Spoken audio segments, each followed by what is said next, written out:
I want to go back to the Joshua story because I believe there's an even deeper lesson going on in this establishing of a sign of memorial stones. And another lesson is this,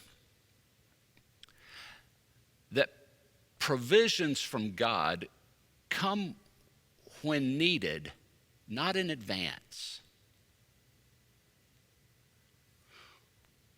When the priest's feet touched the water, that is when the water stopped. That would be an important lesson to pass on to future generations, that God's provisions come when needed, not in advance. And that is an important reminder, because so often it's easy to want God to give us the answers to our problems before we ever get to the problems, to keep our needs out in front of us, knowing that they're going to be met. But God provides as our needs arise, not in advance. As the old saying goes, God may not show up when we want, but God is always right on time.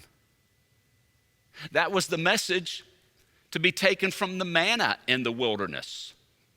The people, when they were living in the wilderness, cried out to God when they were hungry. So God gave them manna. When they woke up in the morning, they would see out on the ground what looked like bread.